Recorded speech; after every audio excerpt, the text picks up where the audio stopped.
The Spin-off Podcast Network. Raising capital or taking your business to the world? Investment Fix has everything you need to make it happen. This season, we're exploring the US market, the opportunities it offers, what it takes to grow a business there, and the best way to approach investors. The Investment Fix podcast. Tune in today. The Fold is brought to you by oOh!media, making brands unmissable and public spaces better across Aotearoa.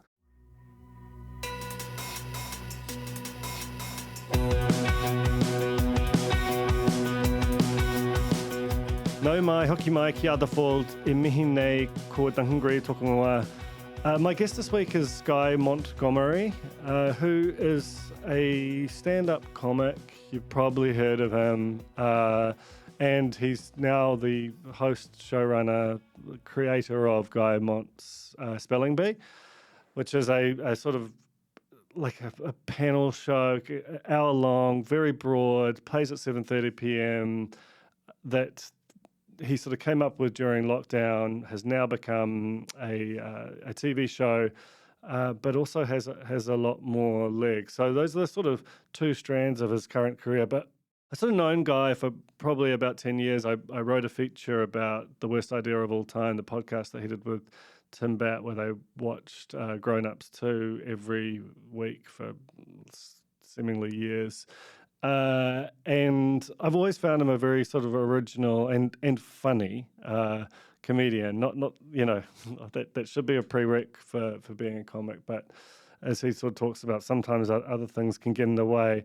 But I saw his first show at the Basement, and I just thought he really had something. And so it's been cool to kind of watch his career develop over the years. Him to, you know, as he talks quite candidly in this podcast about him basically being hugely indebted to Rhys Darby's character from Flight of the Conchords, to Murray, in his early years, shall we say, and then just sort of gradually figuring out who he is. And I think, you know, I saw My Mind Is Blowing Me Crazy, his most recent hour at the Rangatira Room at Q Theatre, 450 people, and he was just kind of effortless. He just really knows who he is right now. And I think between that and Spelling Bee, you know, a lot of that hard, doubt-filled, just really just grindy part of being a creator, being a comic, whether or, you know, it's any kind of creative, whether, you know, musician, director, writer, it's really hard to kind of push through those early years unless you're, you know, Lord, and it just happens. Not that it just happens, but, you know, like it comes at you very quickly. For most people, it involves a lot of pushing through that, and to sort of have him be on the other side and reflecting on his path there is what I think we get out of this. So talk about the genesis of Spelling Bee, talk about the Melbourne Comedy Festival, the pivotal role that's played in his development, and then really sort of dig into how Spelling Bee sort of was made and where it might go. It's a really fun chat with a person who I really respect and admire, and who is just really funny. Maybe not so much on this podcast, but in general. This is Guy Montgomery on The Fold. Kia ora, Guy. Welcome to The Fold. Kia ora, Duncan. Welcome to The Fold. Oh, no. It's going to be like that. No, it's going to be good. Hey, so congratulations on your show. My Mind Is Blowing Me Crazy. Yes, thank you. Two things stood out about it for me. What the first is kind of fairly prosaic, and that it just glided along. Like you know these jokes, and you can kind of inhabit them, which felt like a real treat. The second was, like, I feel like I've watched you, and particularly your generation, do a lot of very kind of high concept shows over the last sort of decade or so. So it was almost jarring to see someone come out with just like jeans, t-shirts, some jokes, and a spotlight, and just be comfortable with that. Like, well, what's going on there? So that's called stand-up comedy, Duncan, and it's an exciting new medium. Okay. But I mean, I actually remember you came to the first solo show I did, which was called Guy Montgomery presents a succinct and concise summary of how he feels about certain things. And I don't know that we knew each other. You sent me a DM on Twitter that was complimentary, and I was very grateful. And that was just stand up. And in the intervening year, so I think this would be my 8th solo show I've just done. But I sort of went off track a little bit to play around and see what else I could do. A lot of that was inspired by watching Sam Campbell in Australia, who's a fantastic Australian comic. He's won the Melbourne Comedy Award, the Edinburgh Comedy Award, and he's on the new, just announced on the 16th season of Taskmaster.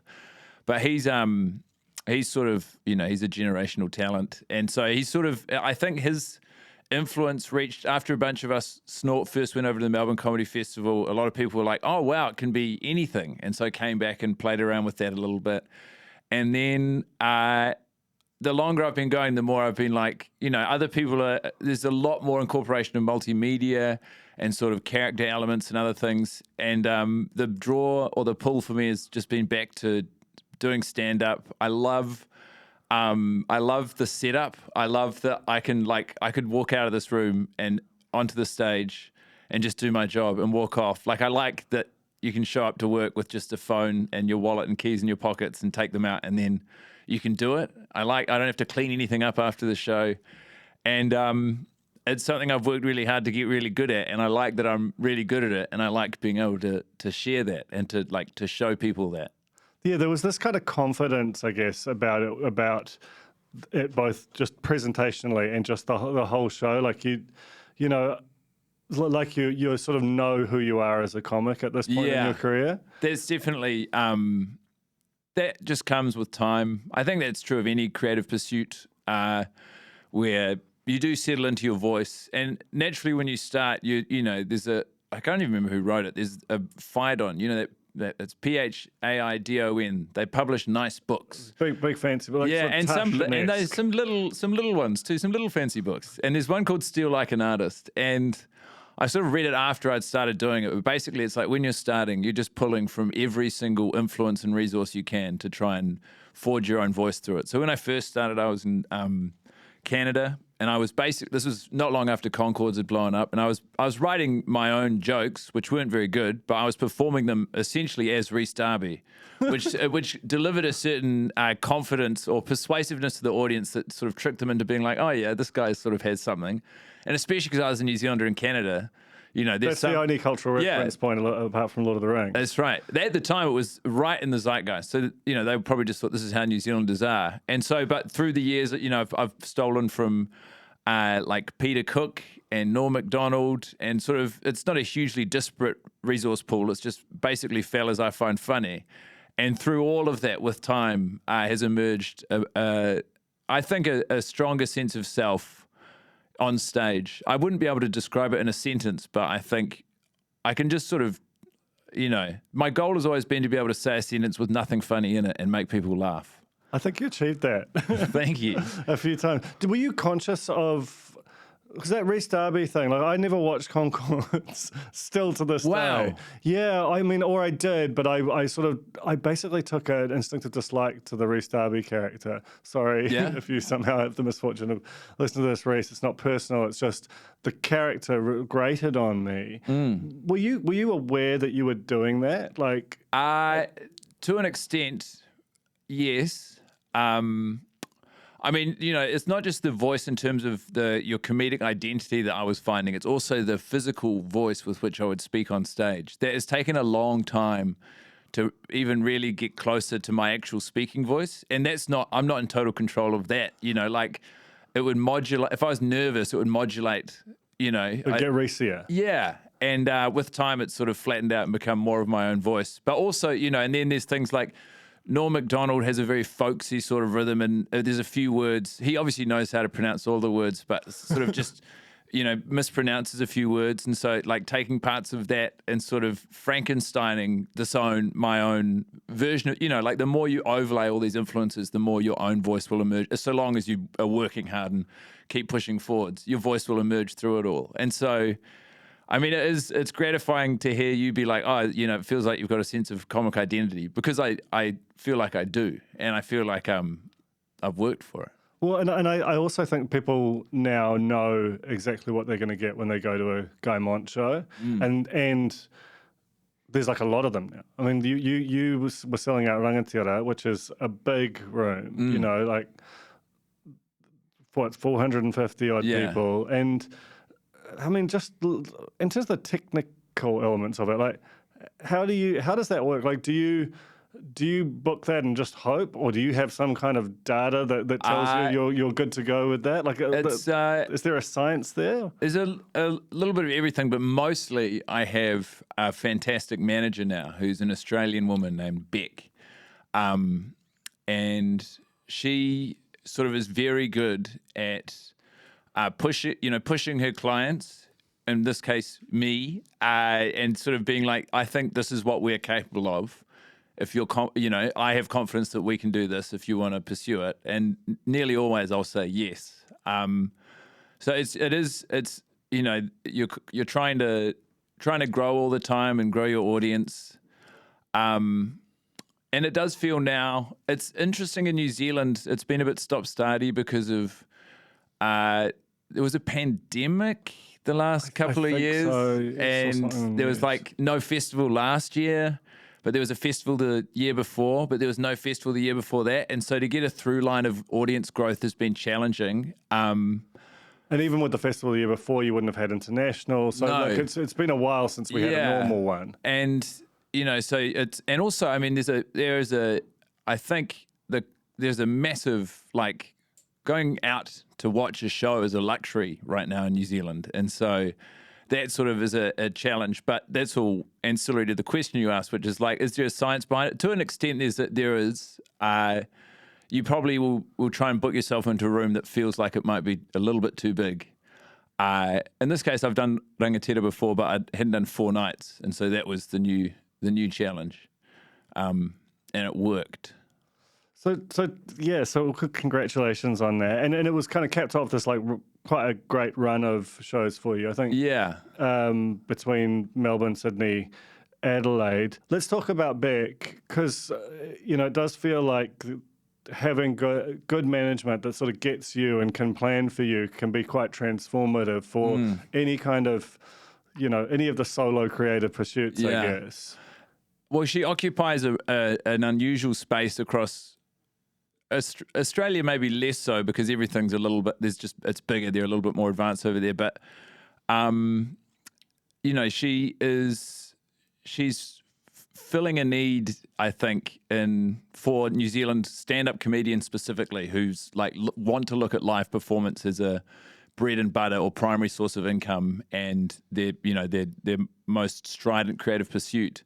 There's Notorious Comedy Management, which is a guy called Richard Carrington, which has been around in New Zealand for a long time, and he represents a lot of the generation above my comics. But in terms of like looking at Australia and New Zealand as one market or place that you can develop and grow an audience, and also somewhat, I mean, I can't reflect on working with, other managers who I haven't worked with, but in terms of like the relationship between her and me is like, she's just so good, and I also, to my credit, have become so good as a comedian. And so when we work in tandem, we are both so good.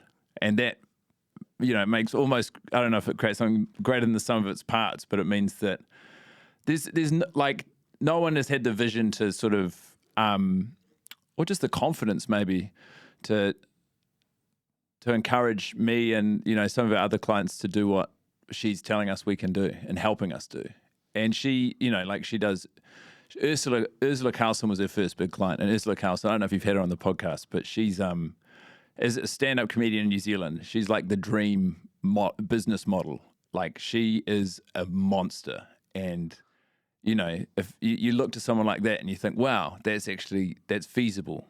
I don't think I'll ever get to that scale, but it's like I can subsist entirely just from doing stand-up comedy and then pick and choose the other parts of the career that I want. So because I think people in New Zealand, Ursula she's obviously very prominent. She's got a Netflix special, all the rest of it. But I mean, it almost feels like she's bigger in Australia than she is in New Zealand. Well, yeah, because you can be. Like, she'll go in Australia, she'll tour, she'll perform basically the biggest room in any major centre in Australia every year. It just doesn't feel like it's particularly well understood here that No. she has just owned that. And I guess that creates this sort of path that you can sort of study the steps. Like, how much are you a student of the sort of comedy game and observe the way that other people kind of construct their careers, I suppose? I think if you've been doing it long enough, inevitably you know, like, it's not the reason why anyone starts, but once you've been going and you're like, how do I make this sustainable? How do I support a family doing this or whatever?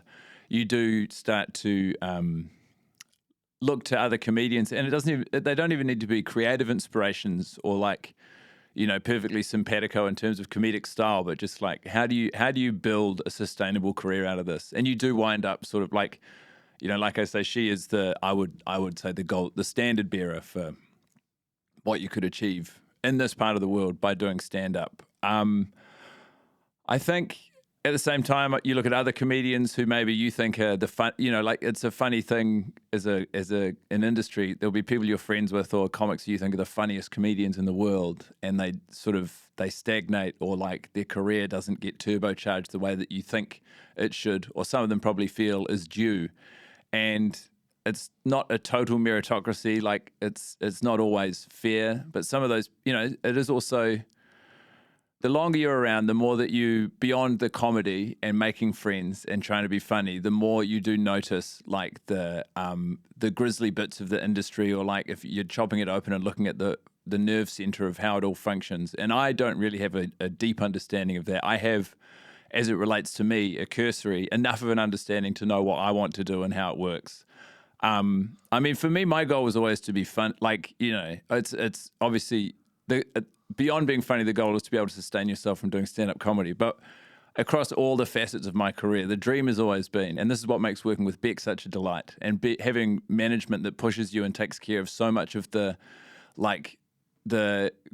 grinding administrative parts, which is not why anyone gets into the industry, and especially in New Zealand, is just a forced fact of working inside of comedy.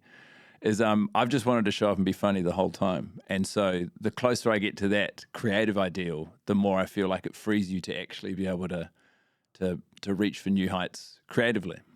So, and how much of, you know, like, because one of the things that, you know, we've talked about is the extent to which, you know, appearing on certain shows can have, you know, is almost like the biggest single driver of being able to kind of move up a level, move up a venue size, and kind of change your relationship to particularly sort of the away crowd, if you will. Like, you know, how do you first get on those bills, and what is it that gets you kind of into that rotation, gets you sticky? So you're talking about television shows, sort of, and So in New Zealand, the at least watching comedians before I did it, the most obvious show that would blood new stars was 7 Days, and like, you could see the correlation between appearing or being funny on 7 Days. Before that was the Comedy Gala, and, you know, your ability to sell tickets in rural or regional New Zealand. And 7 Days still holds this sort of hallowed space, I think, especially for up-and-coming comedians. But, you know, to do it is like you're welcomed into this, you know, this institution, essentially, that a lot of us grew up watching. And even now, you know, the generation, like, I'd say there's probably two younger generations of comics who are coming through as the next wave of pros. And even the second, so 2 generations down, are getting on it. And you can see it still means something to them, even though, and it's still a great show, but even though I think it's the cultural value, or in terms of the real life audience value, has been diluted significantly just because people watch TV differently. In Australia, I started doing Have You Been Paying Attention? Is a New Zealand version of that, which doesn't quite have the same cachet. But in Australia, this is started by Working Dog, who are the production company who did The Castle. They did Thank God You're Here. They did The Dish. They're responsible for a lot of very influential Australian comedy, TV and film. So they started having been paying attention, and that, because what's Australia's population, do you reckon? 40 million? 20? 20? 25, surely. I'd say 27. Would you go 27? I reckon 27. What do you? I'll say 27.5. I think I'm going to go 22. 22? Yeah, I think it might be around 27 combined. I hear? 25. You went 22. I'm going to hand that to you. Yeah. But we did well between us. We were really drilling into it. Yeah, well, your 40 was a bit off. That was crazy. But I just say something to get the conversation rolling. So there's enough people there who are still watching terrestrial television the way that it was designed. And have you been paying attention is, I haven't really experienced anything like that until I'd done it. But it appears to be, I don't know if it's population density or what, but it has a hold on Australian comedy fans and live comedy goers. That means I went to Adelaide for the first time in my life this year. And, I was performing, I was only in a 90-seat room, but it was full. But nice, to go to a city that you've literally never set foot in and be able to sell. Exactly. How many nights? 5 nights, 6 nights. So, you're talking about over 500 people. Yeah. That's right. And so, and a lot of, and my audience traditionally looked like me. And it's Chris Parker described my audience as guys who look like me and their girlfriends. And they were certainly peppered through the audience, but also I could see a lot of silver tops, I'd call them. Your boomers, your traditional television watching audience were coming out to the show. And I can only assume that they didn't find me because of my dumb podcast or because I post things on social media. Like, they found me the traditional route. That is a linear television audience. And, that you can feel like it's crazy now to go to Australia and walk out on a stage at lineup shows or to your own show and feel like you're not introducing yourself to these people. These people know who they've come to see. And there is a difference, I think, with that television audience who are just coming because they've seen you make jokes on a topical panel show, and then they're being introduced to you as a stand-up. And, not all of those people are going to stick around or come to the next show because they're like, oh, I thought it would be like this. It's like that. That's not for me. But that's actually great. You almost don't want to compromise your comedic voice in any way for the people you've hoovered up along the way, because then you lose your way a little bit. You want to be leading them rather than vice versa. You want like, 40% of those people to go, I actually didn't like that, and piss off because, if they don't like what you want to do, that's fine. That's up to them. The Fold is brought to you by O Media, making brands unmissable and public spaces better across Aotearoa, with over 4,000 out-of-home advertising sites nationwide across both street furniture and retail centres. I'm super grateful to O Media for enabling us to make unmissable connections with Kiwis. Raising capital or taking your business to the world? Investment Fix has the lowdown on everything you need to make it happen. This season, we're exploring the US market, the opportunities it offers, what it takes to grow a business there, and the best way to approach investors. Join some of the superstars of the investment and business world as they share advice from their time in the US so you can make your mahi count in this massive market. The Investment Fix podcast, brought to you by Invest New Zealand. Tune in today. You did Adelaide, you did Sydney, but the heart of Australian comedy, where it feels like it has almost like the scale of comedy's relationship to Melbourne is just different it's almost hard to imagine if you haven't been there, to the extent to which it just sort of soaks the city. Yeah, that festival, the Melbourne Comedy Festival, is like, it's baked into the Melbourne Australian almost cultural calendar. And so it's the difference with New Zealand, I think, where in New Zealand there'll be huge, like if you could go into the central city during the New Zealand International Comedy Festival and still not know that there's a comedy festival happening. In Melbourne, that is, I would say, impossible to travel into the epicenter of where the festival's happening and not know that it's going on. And people are traveling to Melbourne from around Australia to go to it.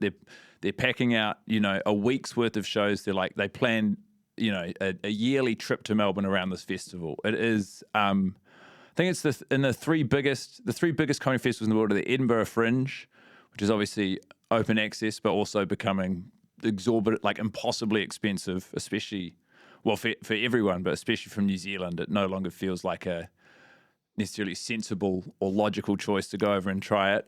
Just for Laughs in Montreal, which is like a legacy brand name festival that is invitation only, and then the Melbourne Comedy Festival, which is like the scale of anything, and the best comedians from all around the world will come and do their shows there as well. And so you're competing in a market and performing alongside and meeting with these people. And Melbourne's got a population of 5 million people. It's the same size as New Zealand. So it's like, it's amazing. And it's a very cultured city to begin with. So it's like if the whole population of New Zealand was like Wellingtonians. Exactly. And the infrastructure of the city means that everything funnels into the middle. And so people are, like, it's not a logistical nightmare to be like, I would like to go to a show tonight. You could, like in Auckland, it's very difficult to impulsively decide to go and watch a show in the central city one night, because you have to account for parking or Ubering from wherever you are, and like all these very unbecoming and inconvenient hurdles or obstacles. In Melbourne, like someone could be like, I'm going to this tonight, and it's a lot easier to say yes along the way to wind up at that show. So do you want to just go into a bit more detail about how it's different? Like, for example, in New Zealand, you typically play 4 or 5 nights, right? Whereas Melbourne, it's much longer runs. Yeah. And you can kind of build an audience, or word of mouth has a much greater power. Yeah. It's a sort of, I don't know how to describe it. It's not an impossible problem to solve for New Zealand, but the difference in Melbourne is because of the length of the festival and the density of population, word of mouth actually functions as a marketing tool in a way that there is not enough run up in New Zealand for it to work. So you do 22 shows. You go over there. I can't remember. You go over whenever and you do shows. Monday's off, basically. So Tuesday through Saturday, you do the show at, say, 8 o'clock. And then Sundays, all the shows move an hour earlier. So you do the same show at an hour before whatever made up time I just said. And then on Monday, you wouldn't do anything. And there'll be shows that are on a Monday. But and so you are... I mean, first of all, the audience has an opportunity to grow, and people who come and enjoy the show have the chance to tell people, and they can plan however far out to come and see you. Also, the show gets to grow so much, and you get to grow so much as a performer. Like, you become so sharp, and like you're constantly, even if you're not actively sitting down and listening to the show and like rewriting certain jokes, just by repeating it, the muscle memory and the practice of saying it over and over again, you're refining everything. You're like, there's not a laugh here, there's a lag here, and so you just pull that chunk out or whatever, and a new joke will blossom in its place. It's just in terms of both creatively and audience wise, the opportunity for growth and the way that it functions is just the scale is just, it's completely different. It's and you go to Sydney Comedy Festival afterwards, and that's so much more like the New Zealand Comedy Festival. It's like a lot of people in Sydney don't know it's happening. It's like you're in Sydney at the same time as some of your friends who are also doing comedy shows. And what happens in Melbourne is very unique and sort of indigenous to Melbourne in terms of the way that comedy festivals function around this part of the world. So, I mean, along with your show, you also did a live version of Spelling Bee, which has become... I mean, I'd really like to kind of drill into that, because it feels like... you've got this track with your career doing stand-up that's working out very well for you, and then there's this new thing over here which really doesn't have a defined ceiling. Could be a quirky little couple of seasons, or it could be something a lot more than that. First off, just tell me about the genesis of the show. Yeah. So it was during... the lockdown, the first lockdown from the aforementioned pandemic, and obviously all of the comedy festivals had been wiped out. I just moved home to New Zealand from New York, not knowing that we were going to be inside for a year, and so it was quite, the lifestyle change for everyone, but also, measured up against what I was imagining for the year was quite dramatically different. And I was sort of trying to think of a way to entertain myself. People were doing a lot of online pub quizzes, which almost satisfied, both the social and comedic need. Like, it was, there was a period, I don't know if you remember, where having a beer with your friends on Friday on Zoom was almost fulfilling. Yeah, I I haven't actually thought about that since then, and it's kind of giving me quite a queasy feeling, the extent to which I was excited about that. That's right. Obviously terrible experience. Two of my best friends, Ken and Joe, we had a thread. It was essentially like a mental health service we were providing for each other. It was called Don't Talk to Me. And every day we'd have a coffee at the same time on, whatever, on WhatsApp or FaceTime or whatever. And each day it would be one of our turn to host in a cafe. You'd host the cafe and you'd give the cafe a name and stuff. And so everyone was finding ways basically to get through and maintain social connection and not like lose their minds and kill their families. And I was trying to think of a show or something I could do, that was something I instinctively loved and also that would, I could recast the memory entirely because I don't remember the particulars. Truth be told, Duncan, I was stoned and alone, and I was trying to think of something to do. And so I started being like, well, I could have a spelling bee, because in spelling bees, there's a lot of opportunity for comedy in spelling, because in a spelling bee, and like the Scripps National Spelling Bee, you can ask for a language of origin, a definition, and to hear the word in a sentence. And, every one of those is a moment. There's 3 joke opportunities just off of the word. And so I thought, okay, what I'll do is I get some people from Snort. So Snort, we're having occasional catch-ups on Zoom. And I said to some friends in Snort, I said, hey, I would love to host a spelling bee with some of you guys. We'll just get together and I'll host a spelling bee and we'll go through it. And so I did that. And then I did it again and sort of tweaked it and refined it a little bit. And then I thought, I could put this on YouTube. I don't know who's going to watch it, but I could host one of these on YouTube and see if people watch it. And it was quite a nice thing to anchor my week around. It gave me some sense of, I don't want to say purpose, but it did fill a day. There was just a kind of everything. There was no weekends. It was just this big blob. And there was also inside of, the most ambitious part of my brain was like, there was a scale inside of it. I never thought about it beyond, I thought we might just all be inside forever. But I was like, everyone around the world is inside. And I've got friends who are comedians in New York. I've got friends who are comedians in Los Angeles, in London, in Toronto. I've got friends who are comedians in Mumbai, and Australia and here. And I had this vision where I was like, no, there's no show, either pre-pandemic, during the pandemic, or podcast that is truly global, that pulls together that curates this lineup of phenomenal, like the funniest comedian from the UK alongside someone who you think would be complimentary from America, from Australia and New Zealand. And so I had this long-term, or not inside of the pandemic, this long-term vision of being like, I have connections. I'm friends. Like an Olympics of comedy kind of. And I'm friends with enough of these people that I could, and all of them are at home doing nothing. All of them would be grateful for the chance to hang out, be funny, meet a new person, and also have some sort of performance element. Not every comedian missed that, but so that was the vision. I started off doing it with New Zealand comics, my friends who are here, and then started folding in Australian comics because in terms of time difference, it was easier.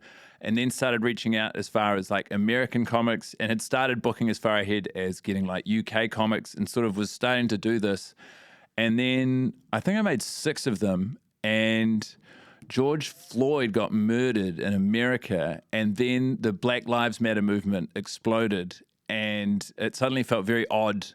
I don't know if you remember how like centralized, sort of the diaspora of like pop culture and cultural conversation now is so far reaching, but I don't know if you remember at that period, it was like we were all on one thing. And so all of a sudden it felt very uncomfortable and sort of wrong for me to be like, inside of this massive social justice movement and protest, for me to be like, and would anyone like to watch me get these comedians to spell some words? And so absolutely. I stopped doing it, and but it was fun. And then I think at the end of that year, New Zealand had a very unusual lockdown cycle, but we were out of lockdown. I thought, do you know what? That's actually a really cool idea. I'm going to mount that as a live show. So I did 5 nights or something in a row at the basement studio. And the idea was that I'd do 4 nights, and the winner of each night would then compete on the final night. We'd have like a grand final. But because of availability or whatever, how it worked out, it didn't work. It was just 5 different nights of spelling. And so then I thought, okay, this is either a podcast or a TV show, but this has legs that are greater than just being this live show. Because it's quite interesting, right? Because in my mind, looking at where it is now and sort of starting to imagine what it might be, it has to be the product of, a lot of ideation, a lot of thinking about how it scales, how it translates into different mediums.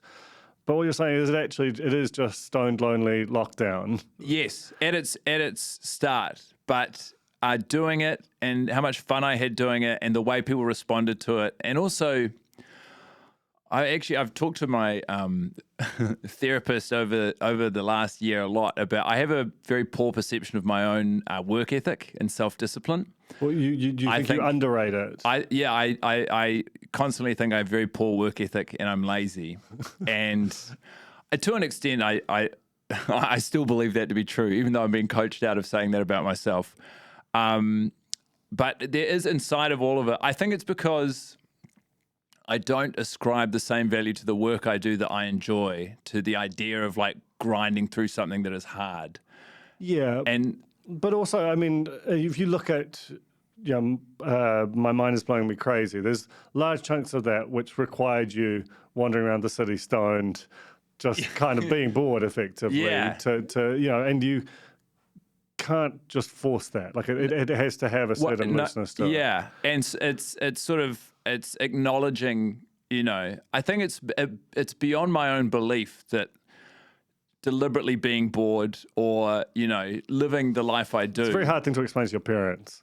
It is a very hard thing to explain to my parents. But now that they see, the Mum and Dad came to a recording of the Spelling Bee TV show. They weren't going to. I was like, I think you'll like it. And they were like, oh, no, we'll see it on TV. And then my little sister, Annie, was like, I think outside of the family thread or my communication with them was like, hey, this is like, this is a pretty big deal for Guy. I think it would be nice if you came up and checked it out. And so they came up and they watched the records. And it was like, there was pride emanating from their very body. It was the most excited and prideful I've seen them, in a way that was so, it made me quite emotional because they like that I do stand up and they like that I'm following my dream, but it is unusual to them. And also I think, they paid for a private education, so I think maybe it's that it looks like they're actually getting return on investment by me pulling apart words. They're like, yes, it was worth it. My man can spell. Yeah. So beyond all that, which is lovely. Yeah. There's also the thing that struck me, like immediately on watching it and knowing a little bit of how the television industry worked, was like, oh, this is IP, and that. I'm assuming that Alex Horne lives quite well. Yes. And, at what point do you start to think, actually, this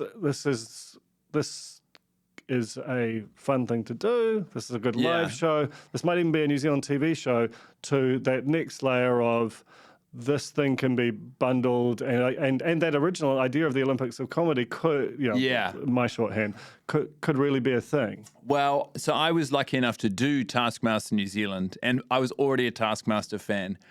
And in terms of looking at panel shows, inside of New Zealand, what the magic of Taskmaster and I think that what makes it such a juggernaut is that it's timeless, is that someone can discover Taskmaster at any point. They could go back to the very beginning, watch a season from 10 years ago and fall in love with it in a way that is impossible for any topical panel show. Like, you cannot go back. You're not going to go, unless you're sort of, doing it ironically or as some weird research project, or you're a total diehard. You can't go back and watch 7 Days episodes from 10 years ago. Yeah, see, like, Iraq war jokes. Exactly. And so, the idea of it existing in a vacuum, and I've always thought that with stand-up comedy as well, which is something I sort of semi-lifted from Norm Macdonald, which is like his material is non-topical.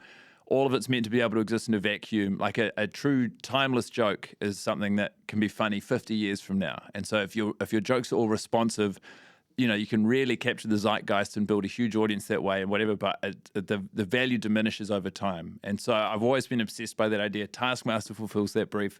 With Spelling Bee, I thought words are timeless. It's a universal access point. Everyone has a connection, and it means that people can watch these. These can be like historical, not artifacts, but like someone can watch. All of those original Spelling Bees are still on my YouTube channel. I get people messaging me about them all the time, being like, this should be a TV show. And I'm like, well, you got no idea. Keep watching. And so I don't know when exactly it happened, but doing Taskmaster, that was the best working experience outside of doing stand-up in my life. And I sort of thought, I tried to basically gamify spelling and push a spelling bee through the Taskmaster format or, concept. And it's hard to say when exactly the idea that it was IP or it was something that could be much greater than just this little thing I'm doing dawned on me. I think it was over time, the more I was finessing it and the more, and this goes back to the work ethic thing, but I think it's when I have a natural inclination to work on something, I don't think it's work, even though obviously it is. And over all of that time, I was like, this is actually, when I was trying to get it mounted as a TV show here in New Zealand, I was pretty like, when I got pushed back very gently a few times, and I was like, how can you not see? Like, I've got something here. I've got something that you should really want here. And this doesn't have to be limited to New Zealand or one set. Like, this is. Well, even down to like the staging and there's a whole bunch of elements to it that feel like you can port them to give it a very distinctive identity. And I was very lucky in that I got to have a huge amount of creative. I was the showrunner of it, so I got a huge amount of creative input and control over the way it looks. And even the way it looks, I think, and this isn't to criticize anything. This is just I was very fortunate to get to build something in my vision. I think a lot of panel shows and a lot of current affairs TV have a very, I don't know if modern is the right word for the aesthetic, but there's a certain aesthetic that they all abide, which is... they're often shot in the same studio. Yeah. And so you really have a relatively limited ability to actually impose any kind of visual language. It's very right now, and I don't think time is going to be kind to the current prevailing aesthetic. And so I thought, well, if I want this show to exist in a vacuum, if I pull an aesthetic from the past and also update it in certain ways... And like, it was a very conscious choice that it wasn't going to be done on screens, like all of the props are material and physical, because I think I want someone to find this show in 20 years and be like, when was that made? Well, it also means it's recognized, like if it's like a TikTok of it, it's going to be, you're going to very quickly go, okay, that's that thing. Yeah. And again, that's something that Taskmaster has. And, all of these... I never actively sat down and looked at the sort of mountain of decisions or creative, creative decisions, I guess, that would have to be made to qualify all of this. But like sort of magpieing ideas and pulling all of this stuff together in disparate conversations and moments, and then, pushing it all together in the middle with a phenomenal team around me, who I'm so grateful for. What is most staggering to me about Spelling Bee is... how small the gap is between the exact show I dreamt of making and the show that we made. It's like a percentage point. And that's crazy because this is a prime time, like mainstream. It goes out at 7:30 on Thursdays on TV3. It's for everyone. Yeah. Like you're meant to be able to watch it with your 11-year-old. And I've had 11-year-olds come to a comedy show in every single city I've done this year. Because of Spelling Bee. Yeah. So where to from here? Like, are you, I don't know to what extent you can reveal this, but, are you actively shopping this in overseas markets? And would you go with it? Like, or what's the, how much can you retain that level of control while also becoming an exporter? It's interesting and new terrain for me. I've got no idea. I would love to talk to Alex Horn about how he did it with Taskmaster. My dream, of course, would be to like the next logical stepping point in terms of trying to develop the format overseas would be taking it to Australia. And I think I am now enough of a known entity to Australian broadcasters and audiences that I would be able to host it over there. So that feels like a very clean sort of logical progression. Beyond that, I think it would make a lot of sense. And it was made, like modeled on certain parts of British comedy. And you can see they've been making shows in that genre. Like I remember watching them as a kid growing up in the early 90s kind of thing. I would love to do that as well. But again, it's like my primary ambition is to be funny. And the amount of back rubbing and political conversation it probably requires to facilitate this thing moving forward is not inside of my wheelhouse or specific sphere of interest. And so I have, Kevin & Co, the production company, and also Beck facilitate. They have relationships with people in I sort of have belief in them and hope for the best. I am certainly not.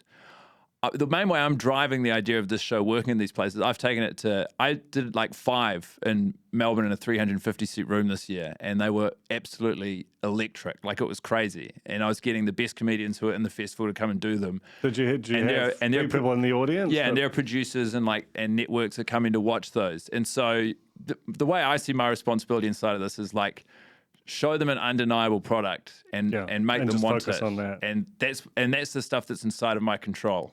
You know, and that's a big one. That's across all the facets of my career. Has always been, because it's inevitably you get, you don't get things you want, and you don't get opportunities you think you might be owed at certain points, and it's like all you can reduce it to is like, well, okay, how funny can I be? Like, all you can do, you can spend that. It's a very boring truism that don't get bitter, get better. But like, you can spend all of this energy being frustrated and venting or whatever. But it's like, well, what if I became so funny it was literally impossible for someone not to say not yes? to book you. Yeah.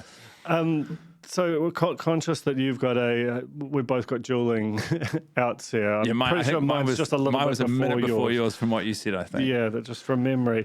But I want to talk just before we do go about two things, one of which has ended and another of which you sort of have talked about kind of feeling like you have left behind or outgrown, overgrown somehow, which is Snort and The Basement, both of which had enormous roles in being sort of venues, institutions that kind of allowed you to grow as a comic.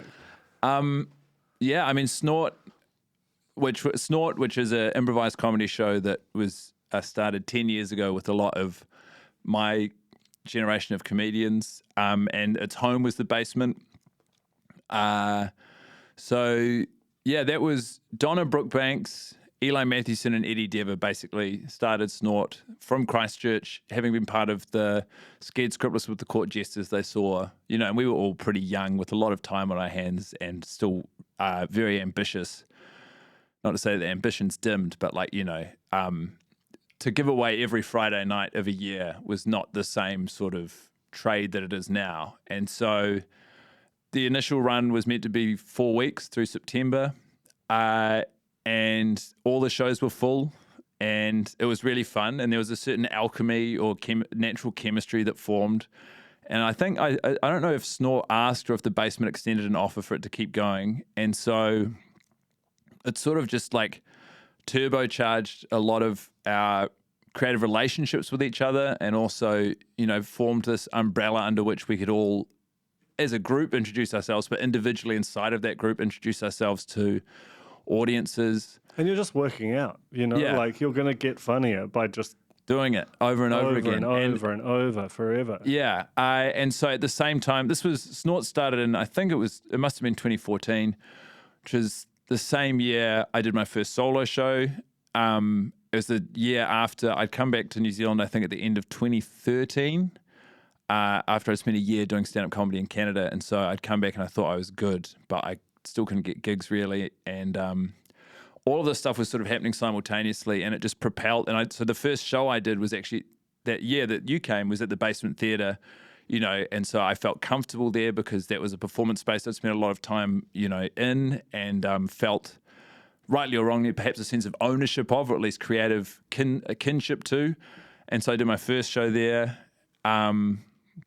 The next year, actually, I was still doing Snort all the time, but I did my show at Monte Cristo, which was a venue I ran with, Jesse Griffin was sort of the creative spearhead, but it was with Jesse, Tim Batt, Brendan Green, and myself. I was very much fourth fiddle in that group, but for 2 years set up this sort of independent venue during the comedy festival, which was amazing, and probably a whole different conversation that you should have with Jesse, because he's got a great brain, and sort of, he's also...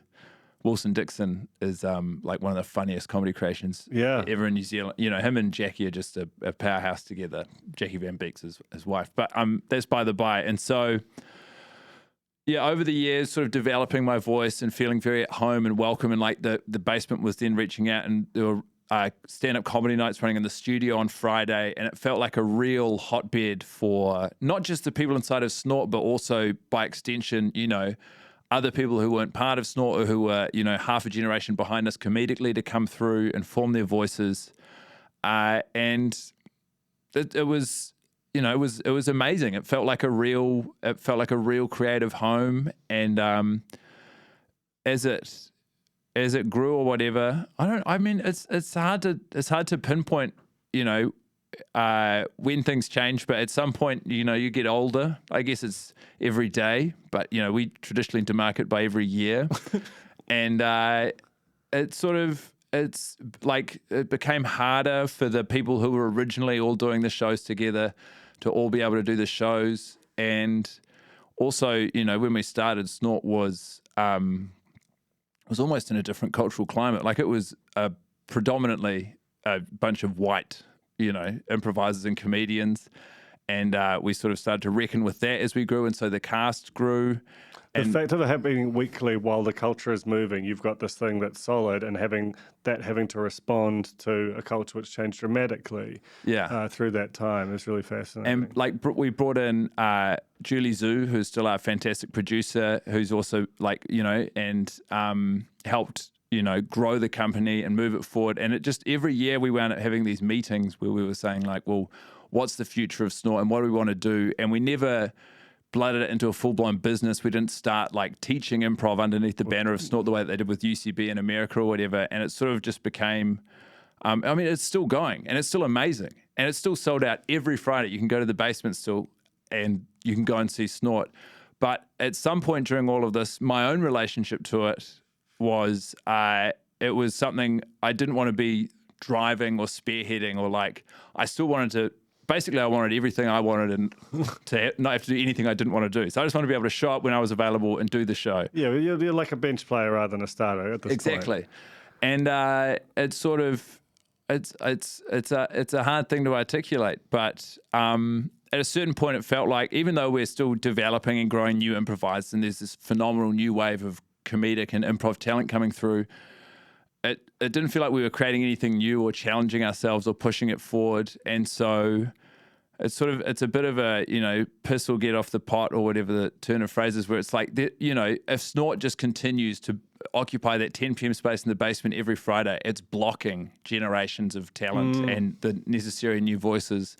And so 10 years is a very beautiful moment to demarcate and say, look at what we built, and for all of us to be able to move on. And inside of that, as I've grown older as well, and I guess my comedic homes have moved around and become more, transient, the basement has developed as, it doesn't feel to me, and I'm probably wrong, but like a comedic home the way it did. It feels like it's more of a developmental theatre space. There was a period where I felt like I was right in the middle of the zeitgeist of what was happening at the basement, and I don't know if it's comedically or culturally or the fact I'm just old now, but it's I still love performing there and I love watching shows there, but it feels like a nostalgia kick when I go back there, less than the place I go where I know I'm going to run into a friend and we can have a beer. It's I think I'm describing aging. I think you are, but and growing. It's no, look, honestly, it's been a really cool conversation, and I think that, like, I just really like the way that you sort of have approached your career and kind of and observe the sort of that tension between having to kind of forge a path, but also try and maintain that kind of artistic core and view it as a positive, that tension, rather than being kind of defeated or frustrated by it. Yeah. So anyway, I think I've got to get to something. So yeah. Oh shit! Is that the time? Oh, Duncan, I'm so sorry. I have to leave like right now. Thanks so much for coming up, Guy. It's been awesome. That was The Fold, brought to you by our partners at O Media, making brands unmissable and public spaces better across Aotearoa. Huge thanks to O Media for sponsoring this episode of The Fold and enabling us to make unmissable connections with Kiwis.